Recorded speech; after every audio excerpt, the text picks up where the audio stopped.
കണ്ണൂർ ഉൾപ്പെടാത്ത പട്ടിക പുറത്തു വന്നതിനു പിന്നാലെ അതൃപ്തി കടുപ്പിച്ച് കെ സുധാകരൻ. അടൂർ പ്രകാശും എം കെ രാഘവനും നടത്തിയ അനുനയ ചർച്ചകൾ പാളി.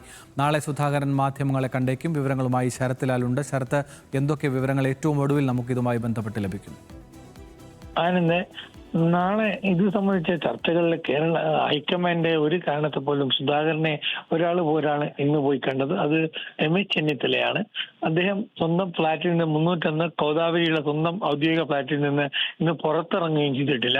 സ്വാഭാവികമായിട്ടും അത്തരത്തിലുള്ള ഒരു മനോനിലയിലാണ് ഇപ്പോൾ സുധാകരൻ കടന്നു പോകുന്നത്. അത് കഴിഞ്ഞ ശേഷം അദ്ദേഹം വ്യക്തമാക്കിയിരിക്കുന്നത് താൻ പത്രക്കാരെ കാണുമെന്നുള്ളത്. അത് വളരെ വലിയ ഒരു സമ്മർദ്ദം KPCC നേതൃത്വത്തിന് മുമ്പിലുണ്ട്. അതുകൊണ്ട് തന്നെ KPCC നേതാക്കളൊക്കെ തന്നെ ഇന്ന് തിരിച്ചു പോകാനിരുന്ന KPCC നേതാക്കളൊക്കെ തന്നെ തീരുമാനം മാറ്റിയിട്ടുണ്ട്. രമേശ് ചെന്നിത്തല അടക്കം ഇവിടെ ഡൽഹിയിൽ തുടരുമെന്നാണ് നമുക്ക് ഏറ്റവും ഒടുവിൽ ലഭിക്കുന്ന വിവരം. ഏതായാലും ഇപ്പോൾ തന്നെ ബാക്കിയുള്ള സീറ്റുകളെ സംബന്ധിച്ച ചർച്ച കേന്ദ്ര സ്ക്രീനിംഗ് കമ്മിറ്റി തുടരുകയാണ്. ഇന്ന് രാത്രി പുലർച്ചയോടുകൂടി തന്നെ ഇക്കാര്യത്തിൽ തീരുമാനമാകുമെന്നും ആ തീരുമാനം നാളെ രാവിലെ 10:30 മണിക്ക് നടക്കുന്ന സ്ക്രീനിംഗ് കമ്മിറ്റിയിൽ ബാക്കിയുള്ള സീറ്റുകൾ സംബന്ധിച്ച തീരുമാനമെടുക്കുമെന്നുമാണ് നമുക്ക് ഇപ്പോൾ ലഭിക്കുന്ന വരെ. കോൺഗ്രസ് അത് വ്യക്തമാക്കി പറയുകയും ചെയ്തിട്ടുണ്ട്.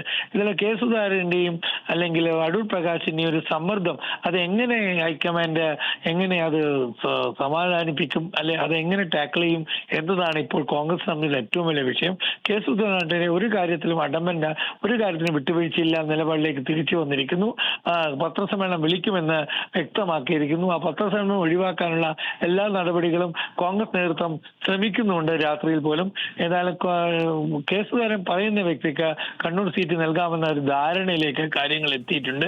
പക്ഷേ കെ സുധാകരൻ പറഞ്ഞത് തനിക്ക് മതിക്കും, തനിക്ക് മന്ത്രിയൊന്നും ആവേണ്ട, താൻ MLA ആവും. തന്നോട് നേരത്തെ തന്നെ പറഞ്ഞാണ്. കണ്ണൂരിൽ രാഹുൽ ഗാന്ധി നേരത്തെ പറഞ്ഞാണ് മത്സരിക്കുമ്പോൾ തന്നെ അപ്പോൾ തന്നെ രാഹുൽ ഗാന്ധി ഉറപ്പ് നൽകിയതാണ് കണ്ണൂരിൽ, അതായത് കേരളത്തിൽ മത്സരിക്കാൻ, കേരളത്തിൽ പ്രവർത്തിക്കാനാണ് തനിക്ക് താല്പര്യമെന്ന് അന്ന് രാഹുൽ ഗാന്ധിയോട് പറഞ്ഞാണ്. ആ രാഹുൽ ഗാന്ധി അംഗീകരിക്കുകയും ചെയ്തു എന്നാണ് ഇപ്പോഴും സുധാകരൻ പറയുന്നത്. അതുകൊണ്ട് തന്നെ കെ സുധാകരന്റെ നാളത്തെ വളരെ നിർണായകമായ നീക്കങ്ങളായിരിക്കും എന്ന് നമുക്ക് പറയേണ്ടി വരും. MK രാഘവനും അതേപോലെ തന്നെ അടൂർ പ്രകാശും കണ്ടെങ്കിലും പോലും കെ സുധാകരൻ ഒരടി പോലും പിന്നോട്ടേക്ക് വെക്കാൻ തയ്യാറില്ല എന്നാണ് ഏറ്റവും ഒടുവിൽ നമുക്ക് പറയാൻ കഴിയുന്നത്. ശരത് ലാലാണ് ഡൽഹിയിൽ നിന്ന് ഏറ്റവും പുതിയ അപ്ഡേഷൻസ് ഈ ഘട്ടത്തിൽ നൽകിയത്. അതേ